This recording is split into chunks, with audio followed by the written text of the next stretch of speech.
Donc, building, public domaine entre guillemets, supérieur à 2 mégapixels, vous en téléchargez 4-5, c'est bon. Voyons celle que j'ai téléchargée moi ici.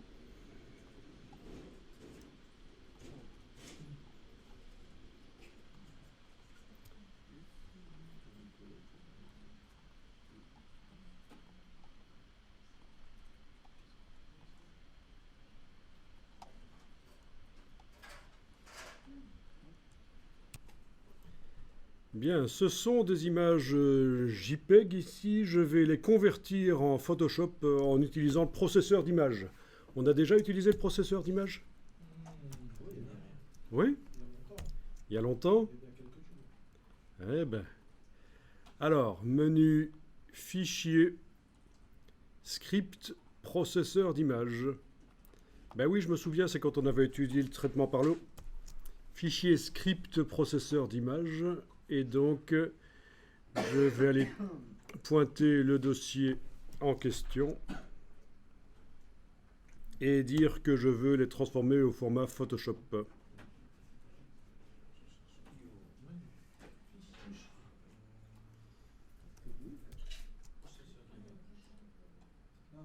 Et voilà, c'est fait. Donc, il m'a fait un dossier PSD avec les images au format Photoshop dedans. Parfait.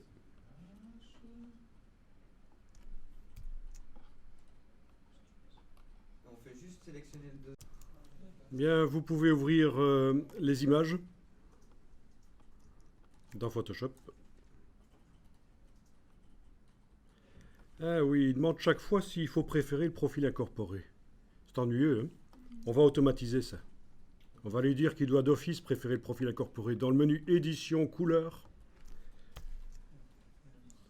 vous pouvez décocher choix à l'ouverture et la règle de gestion des couleurs, c'est conserver les profils incorporés. Donc normalement, si on décoche choix à l'ouverture et que en cas de non-concordance des profils, donc dans le cas où le profil de l'image est différent du Adobe RGB réglé ici comme espace de travail par défaut, il devrait les ouvrir en tant qu'image sRGB. Alors je teste, on va voir ça.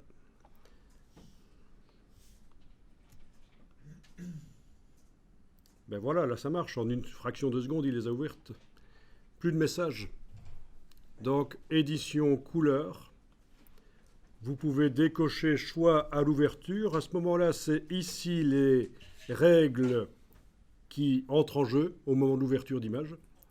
Et la règle choisie ici, c'est de conserver les profils incorporés. Donc j'ai dit, si une image a un profil sRGB dedans, elle s'ouvre en tant qu'image sRGB. Si elle a un profil ProPhoto, elle s'ouvre en tant que ProPhoto, etc. Ben oui. Alors bien sûr, il y a quelque chose qui améliore énormément la qualité d'une photo quand on a des photos pourries comme ça, c'est de redresser les verticales. Si ça peut vous aider, vous pouvez afficher la grille, menu affichage, afficher grille, affichage, afficher grille. La grille, on va régler le pas, parce que c'est un peu beaucoup ça. Dans les préférences grille, vous allez pouvoir régler la manière dont ça se passe. Donc c'est d'abord menu affichage, afficher, grille, ensuite les préférences,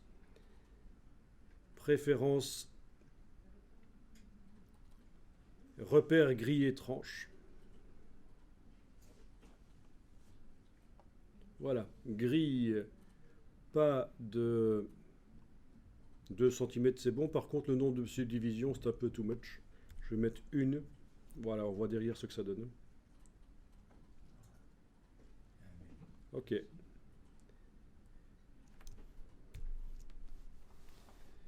Et donc, on a un problème, c'est les verticales des buildings qui ne sont pas du tout verticales. Je suppose que vous avez des images où c'est comme ça aussi, hein. Moi, quasiment toutes les images que j'ai prises, c'est comme ça. Bon, là, c'est normal, hein, c'est un truc bizarre. Moi j'ai un problème, Mais c'est un peu comme moi, celui-là. Redresser les verticales, ça va être dur. Bon. Alors ça se fait dans une certaine mesure, hein. Bon, si vous n'avez pas d'images qui ont ces problèmes-là, vous ne faites pas, vous regardez. Donc afficher la grille, c'est pas obligatoire, mais ça peut aider. Et alors le principe, c'est que je vais double-cliquer sur le calque d'arrière-plan parce que je ne sais pas aller chercher la transformation manuelle. Donc je double-clique sur le calque d'arrière-plan pour le transformer en calque 0. Et là, je vais pouvoir aller chercher la transformation manuelle dans Édition, Transformation manuelle. Et là, avec la touche CTRL, je prends les poignées et je tords pour redresser. C'est ça qu'on met des points de chute ou je sais pas quoi, Point de fuite, c'est ça. Édition, transformation manuelle et quoi? Édition, transformation manuelle et prendre les poignées du coin en enfonçant la touche CTRL de manière à tordre l'image et on s'arrange pour que les verticales de l'image soient vraiment verticales. Et pourquoi dans ce cas-ci on n'utilise pas la manière que tu avais montré hier avec juste le trait, à remettre le trait le long de... Alors la manière qu'on a vue hier, c'est pour les grands angles, c'est quand on a des courbes. C'est pour remettre droit les courbes. Voilà, je valide, je peux enlever affichage extra, et voilà. Donc l'avant-après, ça fait quand même une image plus pro une fois qu'on a réglé le problème. Ceci dit, si vous êtes photographe, au moment de la prise de vue, vous pouvez utiliser un objectif à décentrement. Vous connaissez? Ou un dos pivotant, ça marche aussi. Donc c'est un objectif qui va vous permettre de corriger les fouillantes, comme on le voit ici. L'image de droite avec l'objectif qui a permis de corriger les fouillantes. Donc objectif à décentrement.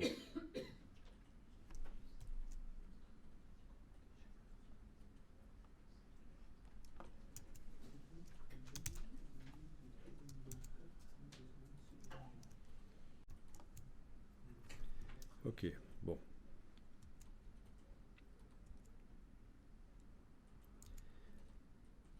Tiens, une image qui vient avec un repère.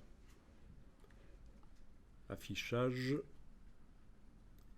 Afficher repère. Donc c'est pas moi qui l'ai créé ce repère. C'est une image que j'ai été chercher sur le web, mais elle est passée par Photoshop visiblement. Il y avait un repère qui traînait. Alors, concernant la définition et la résolution, bon, ben voyons ça.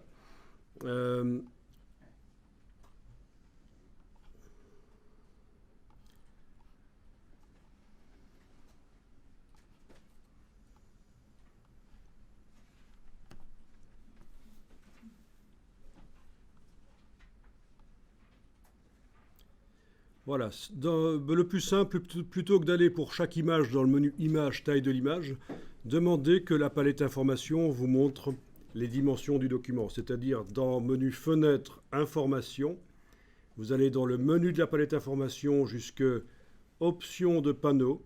Et là, vous pouvez décider, tiens, qu'est-ce que ça me montre? Et vous cochez dimension du document. Donc ça va vous indiquer la ligne ici qui concerne la dimension des documents.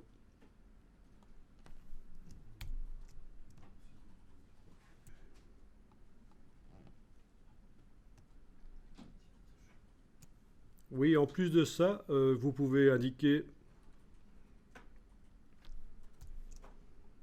voyons un peu si ça va le faire ici. Oui. Ça va pas vraiment nous aider, ça.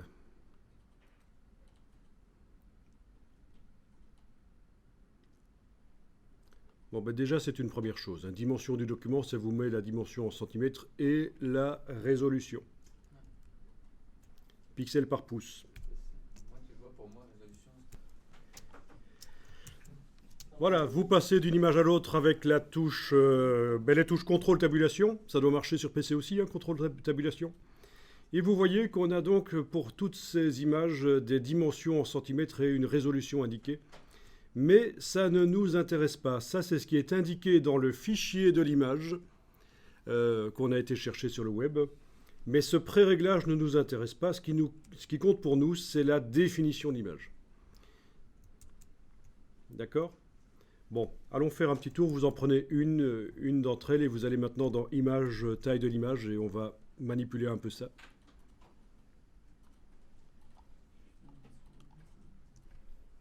Donc dans le menu Image, taille de l'image, vous pouvez choisir les dimensions en centimètres. Vous retrouvez exactement ce qu'on avait dans la palette information, la dimension en centimètres et la résolution.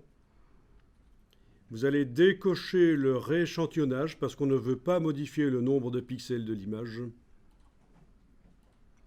Le nombre de pixels de l'image est indiqué ici, c'est donc ce qu'on appelle la définition, la précision de l'image, 1600 sur 1200 dans mon cas. Ça, c'est la définition.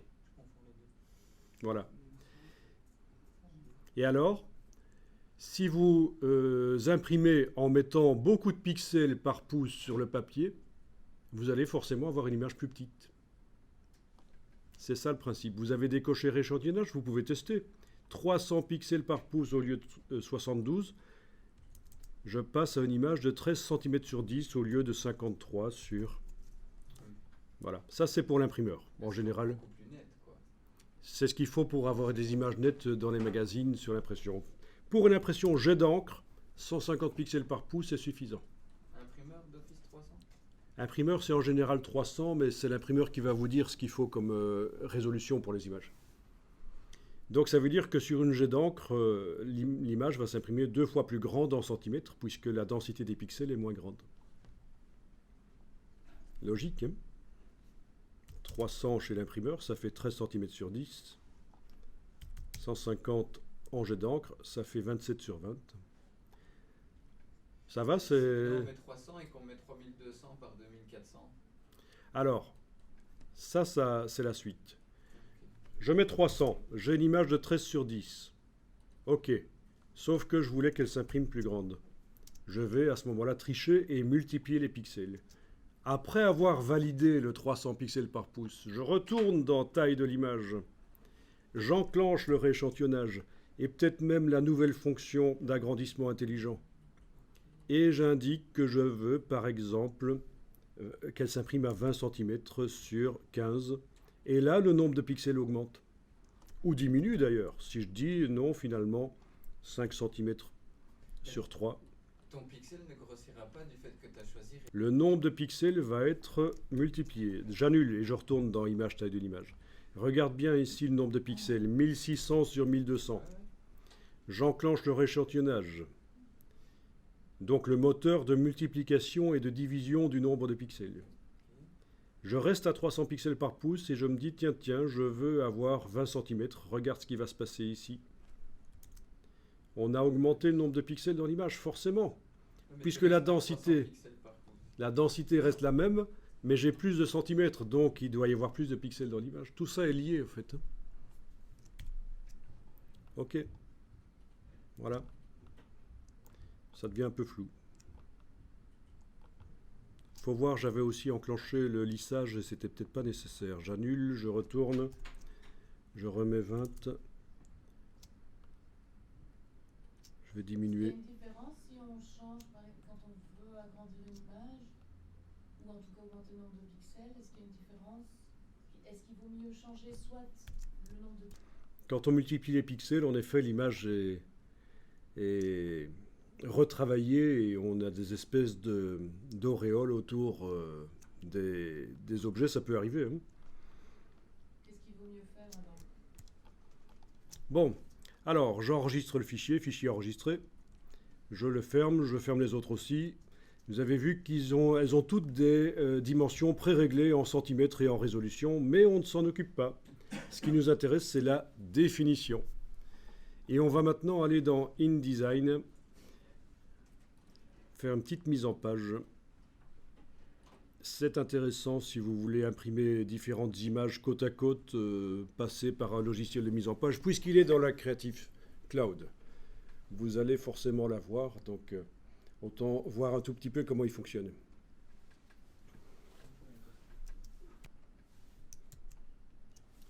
Voilà, vous êtes dans InDesign, vous allez faire un document, fichier nouveau document, par exemple format A3 vertical. Voilà, dans Fichier, nouveau document. Oui, j'avais demandé que vous l'ayez. Ça, c'est sûr. A3 vertical. Donc, c'est dans nouveau document A3 vertical. Moi, je cherchais le mot vertical.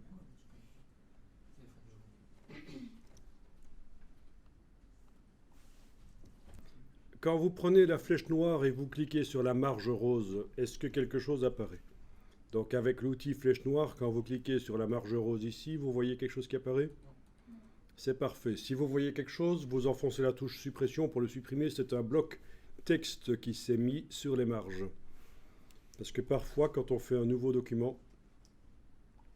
Ah oui, j'ai mis InDesign en anglais ici. Bon. Quand on met un nouveau document, quand on crée un nouveau document, il y a ceci qui est coché et qui vous fait un bloc texte d'office. Bon, je vais mettre InDesign en français quand même, hein, parce que ce sera mieux. Alors comment faire? Ben, ça dépend, parce qu'en fait je l'ai installé en anglais et en français. Qu'est-ce qui influence le fait que ce soit en anglais InDesign quand je l'utilise? C'est la langue du système d'exploitation. La langue du système d'exploitation, mon système d'exploitation est en anglais. Je vais aller rapidement changer la langue du système d'exploitation. Donc dans les préférences, je vais faire passer le français en premier lieu. Voilà. Pour que ce soit pris en compte, il faudrait que je redémarre l'ordinateur, mais je ne vais pas le faire. Parce qu'il y a une autre solution, c'est de redémarrer le Finder, le gestionnaire de fichiers, en le tuant. Donc, par le gestionnaire d'application.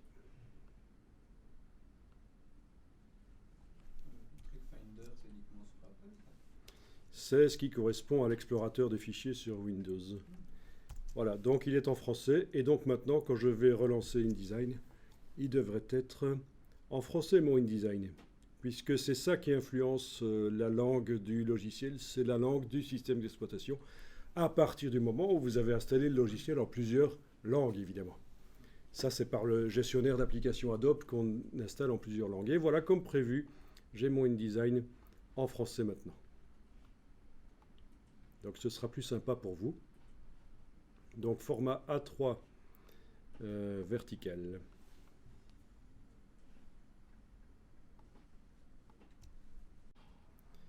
Bien, vous allez faire un bloc qui va recouvrir toute la page. Donc avec l'outil ici, vous tracez dans la zone des marges en fait. Hein. Voilà, ça sera suffisant la zone des marges comme ça. Il y en a qui connaissent InDesign ici? Oui. Ah, bien. Vous allez être des personnes ressources pour les autres alors, s'ils veulent refaire ça. Bon, et on va diviser ça. Fenêtre, utilitaire, script. Fenêtre, utilitaire, script. Vous allez dans Applications, Samples, JavaScript. Donc, fenêtre, utilitaire, script. Application, Samples, JavaScript. Pour diviser. Alors, quel est le peintre belge le plus connu? Magritte. Ben voilà, ben vous allez utiliser le script qui s'appelle MakeGrid. Quoi? Et vous décidez du nombre de rangées et de colonnes. Ben, par exemple, 4... non, on va faire 6 rangées. Ah oui, c'est vrai qu'on n'a pas beaucoup d'images, en fait. Faisons 4 rangées et 3 colonnes. Voilà. La gouttière, on peut la faire à 0 si on ne veut pas que les images aient de l'espace entre elles. Voilà, voilà. 4, 3, 0, 0. OK. Et voilà, on a des blocs. Bon, alors d'une manière ou d'une autre, il faut amener les images dedans. Ça peut se faire avec l'explorateur de fichiers à côté. Bon, d'abord, la palette des scripts, vous pouvez la fermer, elle ne sert plus. Alors, si vous voulez, c'est possible d'aller chercher les images dans le dossier PSD, on va utiliser les PSD, il est possible de les déplacer de l'explorateur de fichiers vers InDesign et ça arrive dans le bloc. Sinon, vous faites fichier importer, et vous allez jusqu'au dossier, activer les images, clic majuscule clic, ouvrir. Donc c'est fichier importé. Oui, il y a un piège là. C'est que quand je fais fichier importé, on a une boîte qui s'ouvre là, et cette boîte s'appelle ouvrir. Et le stagiaire distrait va faire fichier ouvrir. Sauf que fichier ouvrir, c'est pour ouvrir des fichiers InDesign, pas pour importer des images. Ici, c'est vraiment fichier importé. Il devrait être indiqué ici importé, mais c'est marqué ouvrir malheureusement. Donc, Moi j'ai importé aussi. ah, vous avez importé, d'accord. Donc c'est la version Mac qui foire alors. Et vous pouvez passer en revue les images que vous voulez déposer avec les flèches sur le clavier. Ça va? Et vous posez.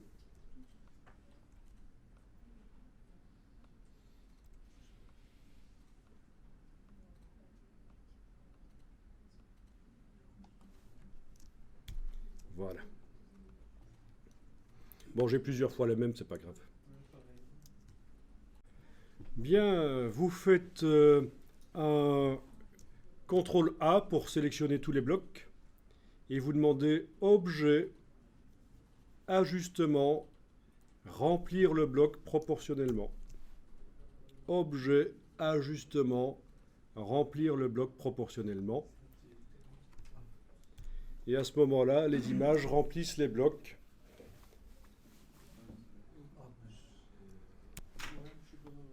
À partir de là, avec la flèche, vous pouvez cliquer sur le réticule et vous voyez que certaines images débordent par la gauche et la droite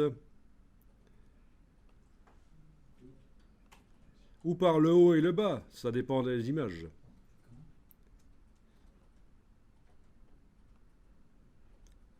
C'est avec quoi qu'on a ce... Ça veut dire qu'on n'a pas la photo. Ah ben bien sûr que la totalité de la photo n'apparaît pas, puisqu'elle n'a pas les mêmes proportions que les blocs.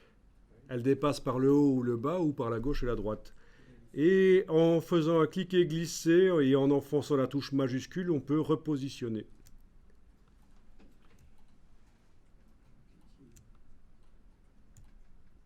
Cliquer glisser avec la touche majuscule, on peut repositionner. Parce que s'il l'avait fait tout seul, il aurait déformé les photos aussi. Ah ben oui, si on avait demandé que l'image remplisse totalement le bloc, il aurait déformé forcément. Là, on ne veut pas que ça déforme. Bon, il y a encore plein de choses à dire à propos de ça, mais on ne va pas y passer trop de temps.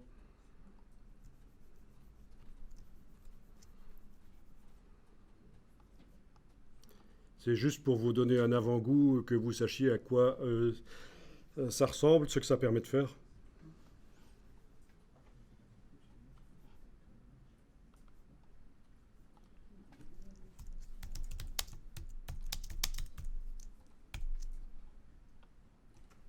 J'ai donc une page A3, 42 cm de hauteur, 30 cm de largeur, 29,7 mm en réalité, en largeur.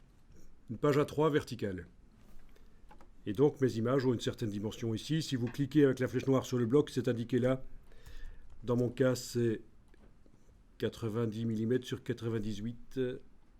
Ça, c'est la taille des blocs. Quand je clique avec la flèche noire sur eux, largeur, hauteur, je vois la dimension des blocs là. C'est à cette dimension-là que les images vont s'imprimer. Donc, par rapport à ce qu'il était indiqué dans le fichier Photoshop, des images de 50 cm sur 70, des choses comme ça, tout ça, c'est oublié maintenant. Elles vont s'imprimer plus petites. Donc, les pixels se sont densifiés. Si vous allez regarder dans menu Fenêtre Information, vous allez voir que on a les pixels qui se sont densifiés. Vous cliquez sur une image ou l'autre. Et ici, est-ce que vous voyez ça? Quand vous cliquez sur les images, dans la palette Information, menu Fenêtre Information, PPP réel, c'est ce qui est indiqué dans le fichier. Depuis qu'on a redimensionné sur la page, les pixels se sont tassés. 674, on est largement au-dessus des 300 pixels par pouce. Pour imprimer chez un imprimeur, il n'y aura pas de problème. 235, c'est un peu faiblard. Ce sera un peu flou celle-là. 456, ça va. 456, 593, 359, enfin voilà. Donc, mortalité de l'histoire. Si vous ouvrez des images et qu'elles sont à 72 pixels par pouce dans Photoshop, c'est pas grave, ça veut rien dire. Ce qui compte, c'est le nombre de pixels.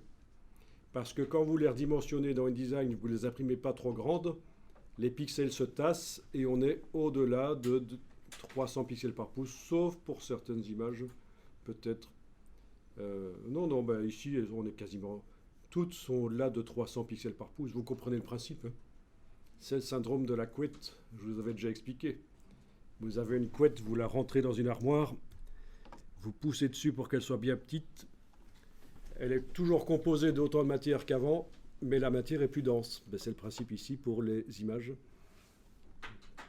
Donc c'est ça qu'il faut bien comprendre, parce que souvent, je vois des gens qui ouvrent des images. Ah, elle est à 72 pixels par pouce, on ne va pas pouvoir l'imprimer.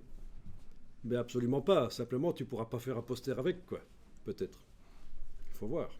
Mais l'imprimer en pas trop grand, pas de problème. Il y en a certaines là qui pourraient être imprimées en 30 cm de large, pas de problème. Elles ont tellement de pixels que même si on agrandit encore les images, on est à 300 pixels par pouce. Donc ce qu'il faut pour une impression chez un imprimeur. Et pour du jet d'encre, 150 pixels par pouce. Donc si vous devez faire un jour des publicités pour des stands, pour des expos, tout ça, imprimé en jet d'encre, vous savez que 150 pixels par pouce, ce sera bon. Alors faites un CTRL A et demandez ici de modifier la couleur du contour. CTRL A et vous mettez la case contour à l'avant-plan. Et vous allez mettre la couleur blanche en allant dans le nuancier, menu fenêtre, couleur nuancier, et en choisissant la couleur blanche qui est en fait le papier. Exactement. Et là, on a un contour blanc qui s'est mis sur le bord des images. Vous devriez voir le contour blanc ici dans la palette contour. Ensuite, vous allez dans menu fenêtre contour et vous allez pouvoir augmenter l'épaisseur du contour. Et donc, en quelque sorte, vous éloignez les images les unes des autres sans vraiment le faire. Vous mettez juste un contour qui déborde un peu sur l'image, vous voyez. Donc ça, c'est une astuce si on veut, après avoir demandé que les images soient collées l'une à l'autre, on peut mettre un contour blanc et vous avez donc une impression d'espacement. Si vous voulez simuler ce que ça donne sur l'écran, vous cliquez à côté de tout pour que les blocs ne soient plus sélectionnés. Et dans le bas de la palette des outils, je vous conseille de l'afficher en 2 colonnes, comme moi, grâce à la petite flèche là. Dans le bas de la palette des outils, vous avez l'icône de droite qui vous permet de voir l'aperçu. Et on peut travailler comme ça dans InDesign, il n'y a pas de problème, en aperçu.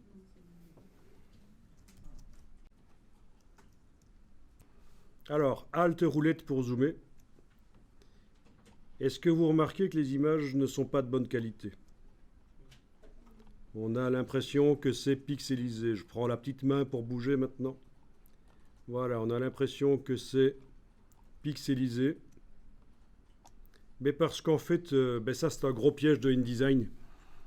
Et il y a beaucoup de gens qui abandonnent à ce stade-ci. Ils pensent que InDesign c'est pourri, les images sont pas bonnes quand je les mets dans InDesign. Logiciel de merde. Ben non, c'est normal. InDesign ne montre pas les images en haute définition d'office. Il faut lui demander de le faire. Ceci dit, si on exportait le PDF, même sans rien faire, dans le PDF, ce serait des bonnes images avec la pleine définition. C'est juste l'affichage pendant qu'on travaille dans InDesign qui n'est pas en haute définition. Alors, menu affichage, performance d'affichage, affichage de qualité supérieure. Affichage, performance d'affichage, affichage de qualité supérieure. Alors, il est possible que ça ne change pas à cause de la résolution, mais dans le PDF, ça va changer. Il y en a certaines qui ne changeront pas parce que c'est possible. Voilà, mais dans le PDF, ce sera bon. Et ça risque pas de causer souci à l'impression ou quoi que ce soit. C'est tout. Dans le PDF, ce sera bon.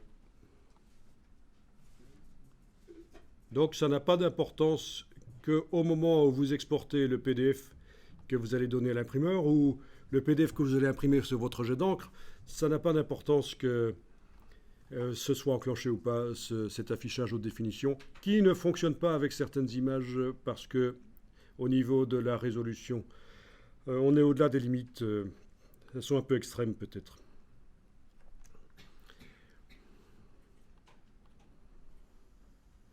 Bien.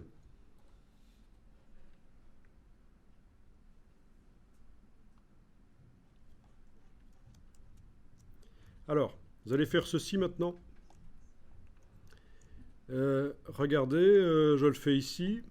Regardez le ciel ici. Bon, pas sûr que sur la projection ça va se voir, mais chez vous ça se verra. Je vais dire que je veux visualiser les images en RVB. Ce sont des images RVB.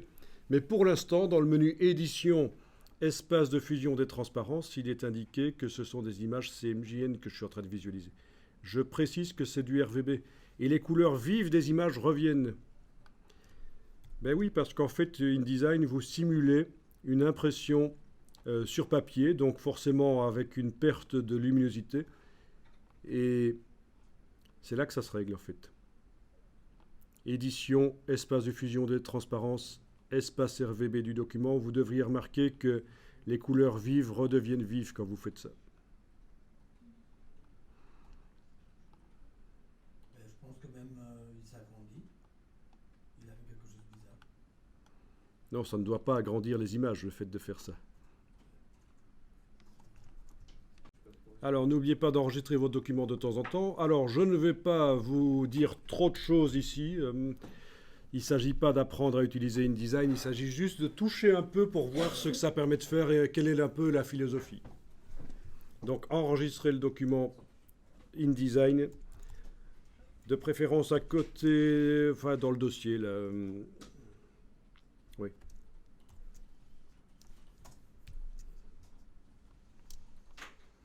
Alors, le légendage automatique, eh bien, on va tester ça. Vous allez dans le menu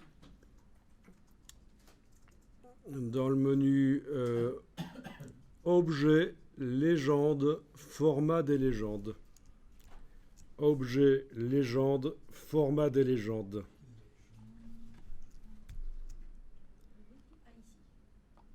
Dans la boîte qui s'ouvre, vous choisissez qu'est-ce qui va être mis en légende. Vous voyez ce que c'est une légende? C'est quelque chose qui se met sous les images pour indiquer une information. Sauf que ici, comme il n'y a pas de place sous les images, on va faire en sorte qu'elle aille sur l'image. Ben, le nom du fichier, ou alors, ben, vous voyez toutes les métadonnées qu'on peut aller chercher dans l'image?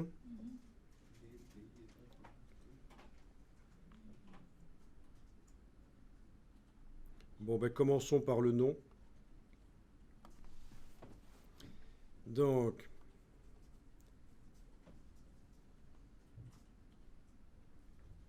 au-dessus de l'image,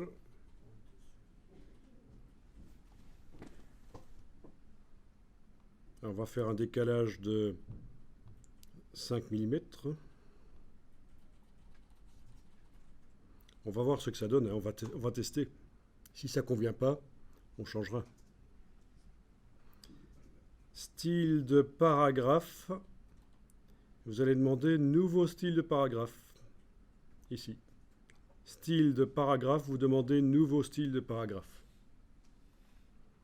Et vous l'appelez légende. Voilà. OK. Donc, ça va être style de paragraphe légende.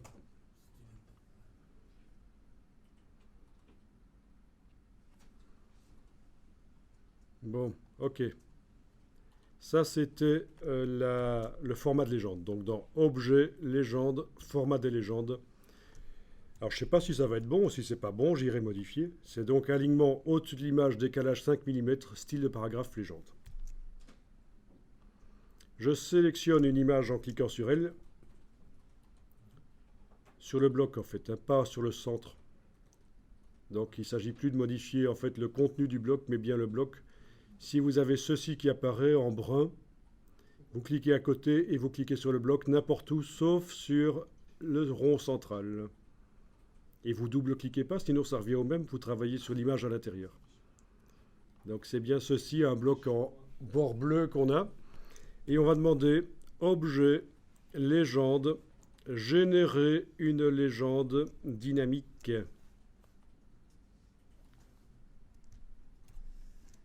Ah, il a mis au-dessus de l'image là-bas. C'est ça. Ben, c'est pas bon alors.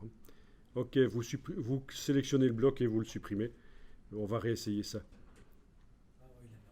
Vous avez cliqué sur le bloc, touche suppression, vous l'avez supprimé. Ok, on recommence, hein, parce que je me suis un peu planté là. Objet, légende, format des légendes, c'est pas au-dessus de l'image. C'est en dessous de l'image. Alors voyons si je mets un décalage de -10. Je vais tester, comme ça je vous dirai quel est le bon réglage. Hein. Au-dessous de l'image, décalage -10. Je demande de faire une légende dynamique. Bah ça marche là. C'est bon. Ok.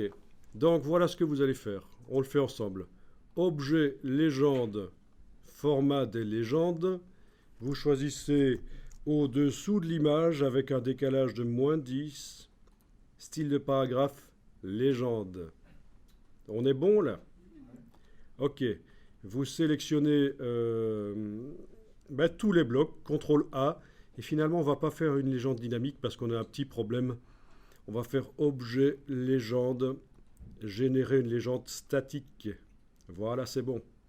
Objet, légende, générer une légende statique. Et vous avez sur le... Ah, ouais, il y a une chose. Il a dit impossible de générer une légende statique.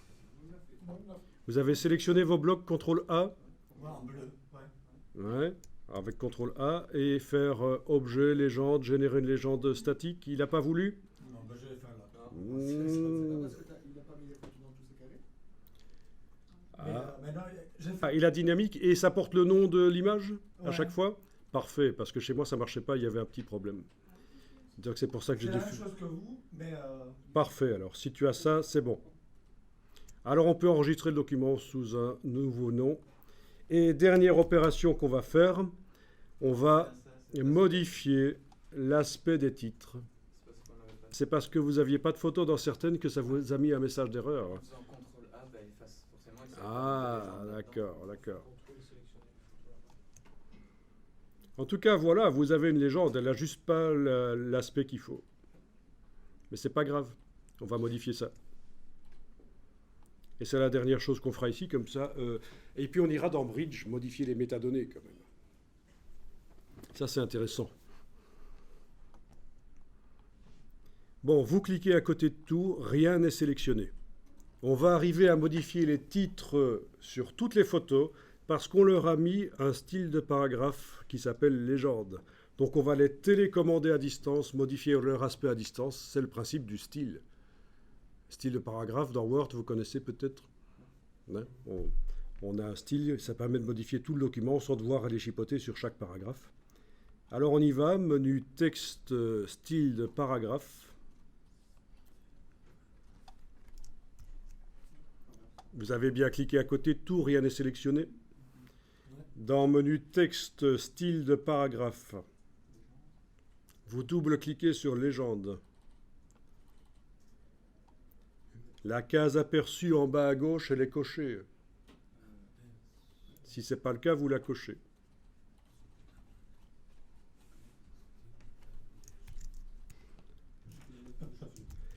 Alors, vous allez ici, dans retrait et espacement, vous cliquez là-dessus. Et dans retrait à gauche, vous augmentez. Et vous allez voir que le texte va être poussé vers la droite. Voilà. Partout. Ben oui, puisque toutes les légendes utilisent le style de paragraphe en question. Là.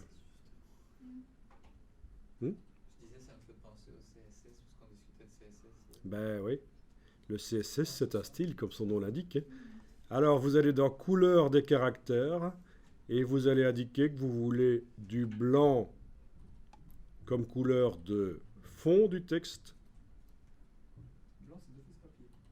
Ah ben oui, puisqu'on est dans une publication pour papier. En fait, on n'a pas montré tout à l'heure, mais quand on fait fichier nouveau document dans InDesign, on a le choix de faire un document pour l'impression, un document pour faire une publication numérique, c'est-à-dire une application pour tablette. On a aussi la possibilité de faire du web. Donc ça fait partie des 3 grandes familles de documents dans InDesign. Mais comme on a fait un document pour l'impression, c'est le blanc, c'est du papier. Le papier, c'est du blanc. Je veux dire, oui, vous avez compris, quoi. Le blanc, c'est Il n'y a jamais d'encre blanche quand on imprime. C'est d'office le blanc du papier qui fait le blanc dans les images, oui. Il y a des exceptions quand on fait des t-shirts, évidemment. Tu fais un texte sur un t-shirt noir, un texte blanc, c'est de l'encre blanche. Mais là, c'est une exception. Voilà. Alors, couleur des caractères blanc. Pour le contour, on va mettre du noir. Et donc, on a, dans tous les cas, un texte qui sera lisible, quelle que soit la photo sur laquelle on le met. Il est lisible. La police de caractère peut être changée aussi. Format de caractère de base, on peut ici cliquer et passer en revue avec... Moi j'ai changé le caractère, la police, Oui, et elle disparaît. et elle disparaît sur certaines images. Oui, ça dépend parce qu'en fait, certaines polices sont plus grandes que celles qui étaient d'office là et il va peut-être falloir diminuer la taille ici parce que le bloc de légende n'est pas assez grand en fait. Donc je suis passé de 12 à 8 points et là, quand je passe d'une police à l'autre, elles apparaissent toutes, hein. Ce qui est bizarre, c'est que celles qui apparaissent vont à la ligne automatiquement. Oui, il y en a qui vont parfois à la ligne parce que c'est trop grand. Donc il faut diminuer. Parce qu'en fait, suivant la police qu'on utilise, on a un caractère plus ou moins grand. Et le bloc qui a été créé pour la légende, il a des limites. Donc je suis passé de 12 à 8 points de corps. Et là, en cliquant là et en jouant avec les flèches haut et bas sur le clavier, je peux passer en revue. Voilà. C'est une manière, bien entendu. On peut aussi choisir la police d'une autre manière. Ok, donc vous avez vu qu'il est possible de modifier. Comment t'as fait pour la lever, la police, pour la mettre par exemple? La mettre plus haut, la police, on ne pourra pas le faire, il n'y a pas la place dans le bloc ici. Donc il faut regarder aussi à ne pas faire un contour trop épais alors. Parce que moi c'est à cause de mon... J'ai diminué la taille de la police pour qu'elle puisse être visible malgré que le bloc ne change pas de dimension. Je suis passé de 12 à 8. C'est moi en fait dans mon blog j'ai fait une... Donc, ce qui te manque, en fait, c'est dans retrait et espacement. Tu as loupé cette partie-là qui consistait à éloigner la police du côté gauche. Mais moi je voudrais la relever pour qu'elle soit plus dans mon... Tu veux la relever? Ah oui, parce qu'en fait, quand tu as fait la légende, tu n'as pas mis moins 10, peut-être. Quand tu as fait les blocs de légende, il était marqué au-dessous de l'image et moins 10 mm, ce qui remontait le bloc sur l'image. Bon, il y a encore une possibilité de rattraper le coup ici. C'était pas prévu de le voir, mais dans format de caractère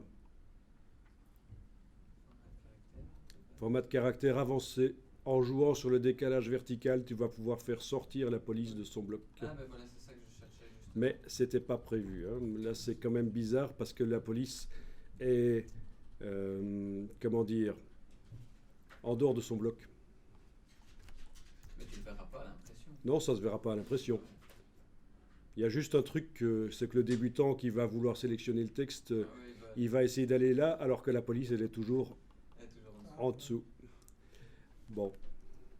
Mais au moins, c'est ça. ça peut résoudre ton problème. Mais Ouais, ça- quand on connaît InDesign, c'est super facile, ce genre de choses. Si on ne connaît pas. Alors, c'est un logiciel qui demande du temps, un peu de temps pour apprendre, hein. Ça, c'est certain. C'est exactement ça. Mais c'est super intéressant comme logiciel, mais en tant que photographe, ça vous intéresse un peu moins. Vous, ce que vous devez apprendre, si vous voulez faire ce genre de choses, c'est apprendre la procédure pour arriver à faire un document type et avoir une personne ressource à appeler en cas de problème. Pour ça, on a eu un bon Skype. Bon, on va exporter. On va faire une exportation pour l'imprimeur. Comme ça, vous voyez comment ça marche. Fichier exporté.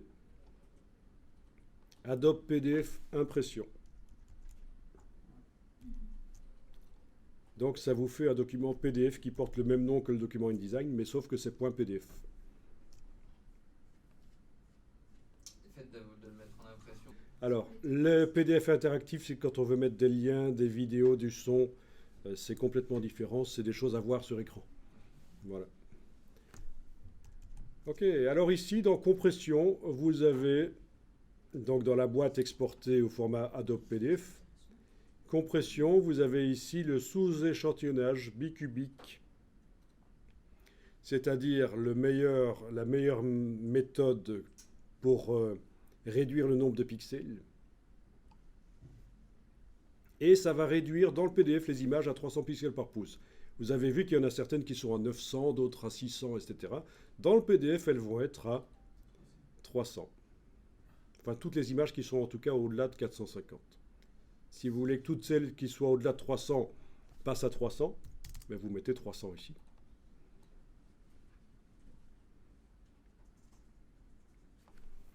Bon.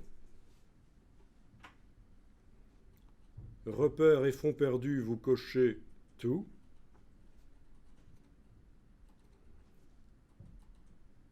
Les repères de fonds perdus, vous pouvez les décocher, ça ne sert pas.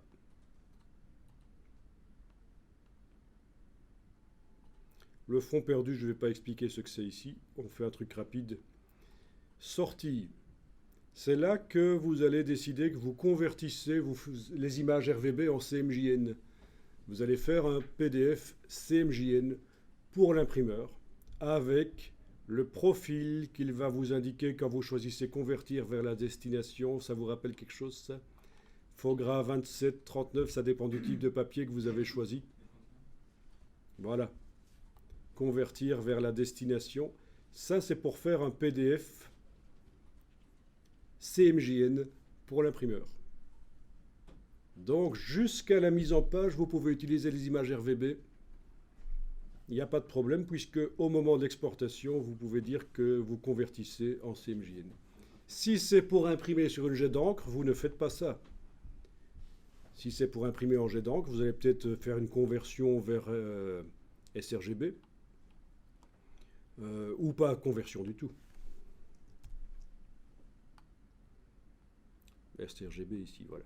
Si vous voulez imprimer chez un copy service qui a des imprimantes laser couleur et elles sont certainement réglées aux normes sRGB, à ce moment-là, vous allez faire éventuellement un PDF RVB qui répond aux normes sRGB. Donc, ok. Mais donc ici, je vais choisir Fogra 39. Ouais. En faisant identiquement le même code. Ça va, ça c'est pas un problème, je l'ai aussi.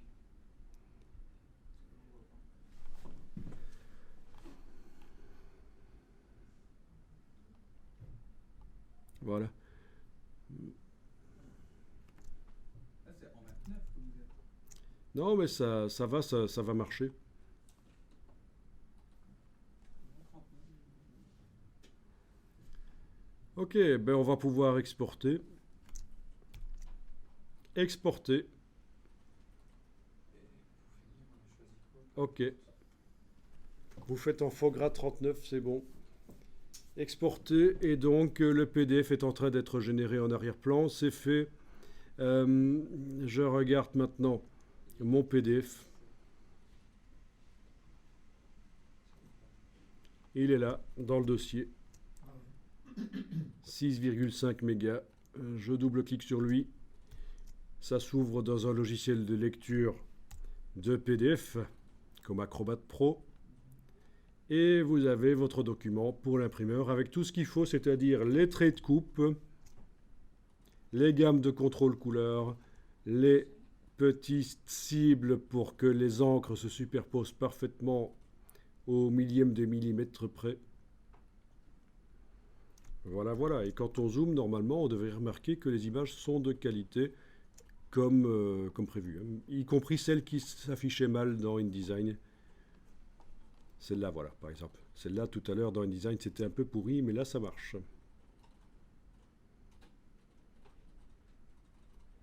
Un PDF, 300 pixels par pouce en CMJN.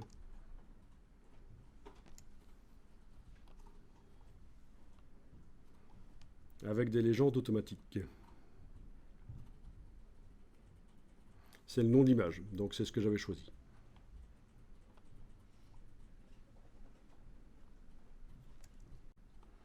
On va faire un petit tour dans Bridge pour s'occuper des métadonnées. Donc dans Bridge,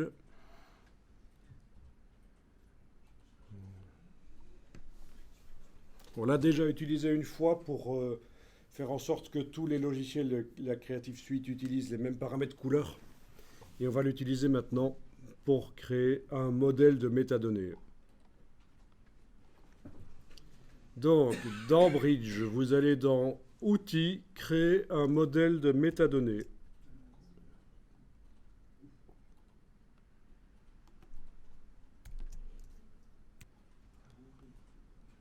Bon. Bon, vous pouvez donner un nom au modèle si vous voulez. Test, par exemple. Et là, vous avez toutes les données qu'il est possible d'inscrire. Les données IPTC, vous connaissez le IPTC? Normalisation des descriptions de photos au niveau mondial.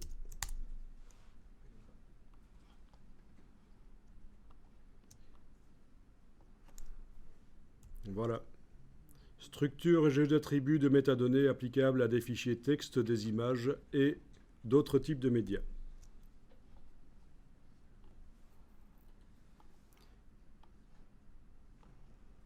Donc votre appareil photo fait certainement des données IPTC d'origine. Alors là, vous pouvez indiquer toutes vos coordonnées. Enfin, vous n'allez pas le faire ici, hein, mais techniquement, c'est possible de le faire. Ville. Dinan. C'est important les métadonnées pour tout ce qui est droit. Droit d'image, droit... Oui, oui, tout ce qui est copyright ici, état du copyright, voilà. Ah, et c'est comme ça qu'en fait il choisit justement tout ce que tu tapes domaine public dans Google en fait. Il y avait domaine public là. Non, quand on tape domaine public dans Google, ça ne tient pas compte de ça en fait, hein. C'est un élément de recherche en plus. Voilà. Parce que les bots pourraient aller chercher ça aussi, ça peut être intéressant. Etc. Donc je vais juste modifier la ville ici. Vous avez l'IPTC, les données supplémentaires.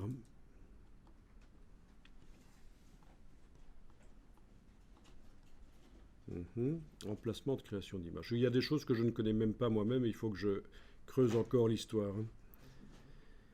Ah voilà les exifs de l'appareil photo, les positions GPS, etc. Blablabla. Bon, il y a quand même pas mal de métadonnées possibles. Altitude, on va indiquer 100 mètres.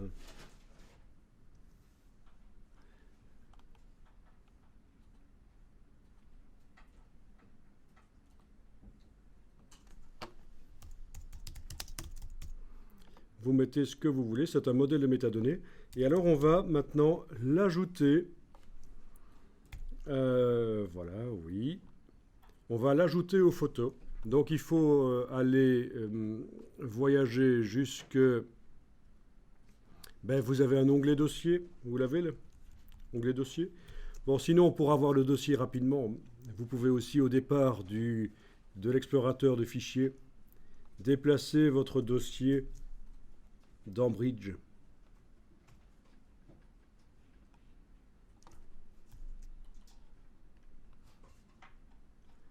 Alors, il veut pas? Si, hein, dans Aperçu, voilà. Vous déplacez votre dossier de l'explorateur de fichiers dans l'aperçu, dans la fenêtre aperçu de Bridge, et ça vous montre l'aperçu du contenu, en fait. Hein.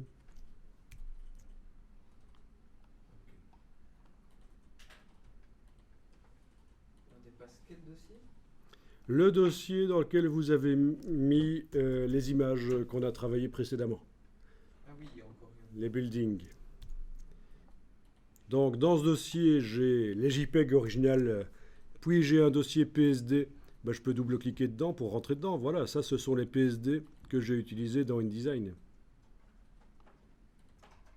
D'accord? Vous pouvez les passer en revue en cliquant sur elles. Vous pouvez faire barre d'espacement pour la voir en grand sur l'écran, barre d'espacement pour ne plus la voir. D'accord? Flèche gauche et droite sur le clavier pour les passer en revue. Barre d'espacement, donc c'est ça le principe. Hein. Barre d'espacement pour afficher en grand. Flèche gauche et droite pour passer en revue le contenu du dossier si on veut. Enfin, voilà. Mais mon but ici est de faire en sorte que les métadonnées soient modifiées. Alors les métadonnées, on peut regarder quelles sont les métadonnées qui sont dans l'image, dans chaque image. Vous avez un onglet métadonnées. Vous le voyez? Si vous ne le voyez pas, vous allez dans Fenêtre, Volet métadonnées. Menu Fenêtre, Volet métadonnées, ça devrait vous afficher les métadonnées qui sont très nombreuses. On peut aussi les modifier là, pour chaque photo si on veut, manuellement. Ah, voilà, il y a des données, métadonnées EXIF ici. Hein. C'est l'appareil photo qui a généré ça. Voilà, il est indiqué dans les métadonnées le nom de l'appareil photo, ce qui servira pour certains filtres Photoshop pour faire des corrections automatiques de déformation d'objectifs. Et pas seulement à Photoshop, hein, à Lightroom, DxO, etc. Mais là, on n'a pas encore appliqué ce qu'on avait vu. Et non, on n'a pas encore appliqué. Donc pour chaque photo, c'est différent. Et l'altitude, par exemple, que j'avais modifiée, n'y est pas encore. La ville non plus. Qu'est-ce que j'avais modifié d'autre? Bon. Oui, ville, j'avais modifié aussi. Mais c'est évidemment, ça, c'est les métadonnées des photos. Alors voilà, vous les activez toutes. Clic, majuscule, clic. Et vous allez dans le menu Outils. Vous demandez Ajouter des métadonnées. Ben oui, vous pourriez aussi choisir de remplacer les métadonnées complètement, mais là je veux ajouter les miennes à celles qui existent déjà. Donc c'est menu Outils, Ajouter des métadonnées, et je choisis le nom que j'avais donné à mes métadonnées, c'était Test. Et si on a rempli une case qui était déjà remplie chez lui, il va la modifier ou pas? Bonne question. Si on a rempli nous-mêmes une case, est-ce qu'il va la changer? Il faudrait tester ça. Donc, ça veut dire que maintenant, dorénavant, ceux qui... Donc voilà, ça marche. Hein. Voilà, donc il est indiqué la ville et les crédits, ceux que j'avais marqués comme bêtises. Et quoi d'autre? L'altitude, je crois que j'ai modifié l'altitude, voilà, 100 mètres, voilà. Donc pour chaque photo, on a modifié les métadonnées en ajoutant celles qu'on avait créées.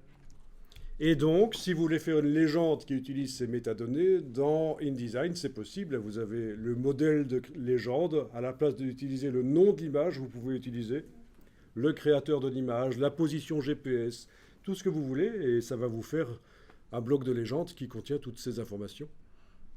Ça peut être intéressant pour faire une mise en page sérieuse, ou à titre informatif pour vous, vous allez avoir une vue d'ensemble sur vos images avec les métadonnées visibles sur l'image. Donc ceci est évidemment juste touché un peu à l'histoire. Hein, déjà, une première approche pour savoir que ça fonctionne comme ça.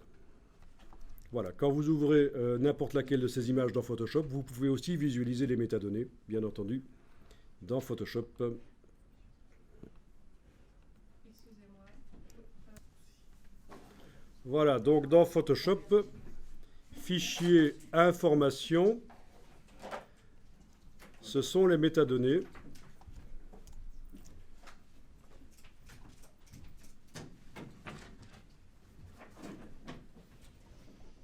Voilà, et les métadonnées, elles sont lisibles. Sur les traités de métadonnées. Et en fait, je ne sais pas si c'est super difficile à avoir ici. Ouais, j'aurais pu enlever cette. Parce que ça aussi, Et ça parfois quand grandit. on